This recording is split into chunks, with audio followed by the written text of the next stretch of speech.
దీని అమ్మ ఈ సిటీ జీవితం మీద బండ బొక్కలో సిటీ జీవితం. వీడు ఈ టైంకి ఫోన్ చేస్తున్నాడండి. మామా నువ్వే నేను కాపాడాలి మామా. గాడిద ఎందుకురా అంత గట్టిగా అడుగుతున్నావు? ఈ పక్క ఫోన్ స్పీకర్ పగిలిపోయేట్టుగా ఉన్నాయి. ఇక్కడ నా జీవితం మీద జమ్మలకి అక్కడ బాగా అయిపోతుంటే నీ ఫోన్ కోలేదు మామయ్య. ఏమైందిరా ఇప్పుడు? ఈ సిటీ జాబ్ నా వల్ల కాదు మామ. రోజు ఆ బోన్ లాంటి ఆఫీస్కి పోయి ఆ డబ్బా పెట్ట ముందు వేసుకొని పని చేయడం నా వల్ల కాదు మామ.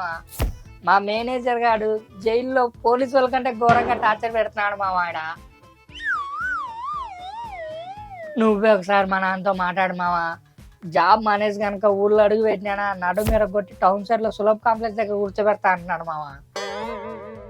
నా గోడు నువ్వన్నా మా నాన్నకి అర్థమయ్యేట్టుగా చెప్పు మామ. అల్లుడు సరే జాబ్ మానేస్తావు, జాబ్ మానేసి నాకు ఏం చేస్తావు అల్లుడు? మానేసిన సంగతి మానేసినాక చూసుకుంటాం మామ. ఇక మాత్రం నేను ఈ జాబ్ అస్సలు చేయలేను. అల్లుడు ఇలాగే పోయి నేను మీ అమ్మ నాతో మాట్లాడాను అనుకో, ముందు నా కాలు ఇరగొడతారు అల్లుడు. అయితే ఇప్పుడు ఏమంటావు మామ? జాబ్ మానేసిన తర్వాత ఏం చేయాలనో ఆలోచించిన అల్లుడు. అంటే సరే అది ఆలోచించలేదు, పాలేదు. బిజినెస్ పెట్టుకుంటావు అల్లుడు? నాకున్నే మహుమాటానికి ఊర్లో నాకున్నే ఫ్రెండ్ సర్కిల్ కు వ్యాపారం పెడితే నాకు ఇస్తారు మామ. నన్ను పోనీ టౌన్ బల్లో పీటీ సార్ గా మాట్లాడతా, చేసుకుంటావా? శీలాకట్ట, గోళీలాట, బంగారాలాట ఈ తప్ప నాకు ఏ స్పోర్ట్స్ రావు మామ. పోనీ ఇన్స్టా యూట్యూబ్లలో వీడియోలు చేసుకుంటా చూడు, అదన్నా చేస్తావా? నాకు సిగ్గు. పాటలు డాన్స్ చేయడం ఆ రెండు రావు. ఇంకా ఏం చేస్తావురా? వ్యవసాయం చేస్తా మామ.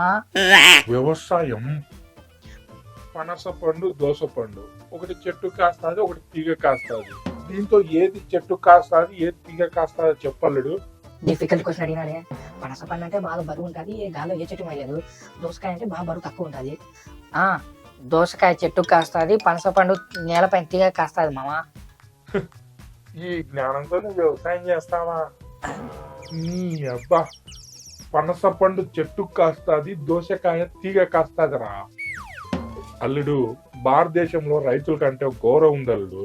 నువ్వు ఇప్పుడు వ్యవసాయం మొదలు పెట్టి ఆ రైతులకు ఉన్న గౌరవాన్ని పెంచాల్సిన అవసరం లేదు అల్లుడు. ఇంకేమైనా చేయగలవా? పాల వ్యాపారం చేస్తా మామ. పాల వ్యాపారం?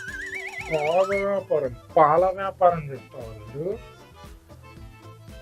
పాలలోంచి నెయ్యి, వెన్న రెండు వస్తాయి అల్లుడు. ఏది ముందు వస్తుందో కరెక్ట్ చెప్పాలి. నేనే నీకు గేదెలు కొనిచ్చి పాల వ్యాపారం పెట్టిస్తా. ఏంటి ఆ రెండు పాలలోంచి వస్తాయా? ఇప్పుడు ఏం చెప్పాలబ్బా? నెయ్యి ముందు వస్తానో దాని తర్వాత వెన్న వస్తానో? అల్లుడు నీకు మినిమం కామన్ సెన్స్ ఉంటుంది అనుకునే ప్రతి ఒక్కసారి నువ్వు నన్ను ఎద్దవా అని ప్రూవ్ చేస్తున్నావు కదా అల్లుడు. రేయ్ అది కాదు మామ. రేయ్ నీకు ఊరు బాగా గుర్తుకొస్తుంటే 2 రోజులు సెలవు పెట్టి వచ్చి ఊర్లో ఉండిపో. అంతేగాని జాబ్ మానేస్తా, అది పీకుతా ఇది పీకుతా అని అనుకో, కాళ్ళు నడుము ఇరగొడతా. మామ మామ మూసుకొని ఆడ పని బాగా నేర్చుకొని జాబ్ సరిగ్గా చేసుకో. సోదే నా బతుకు మీద బండవాడ.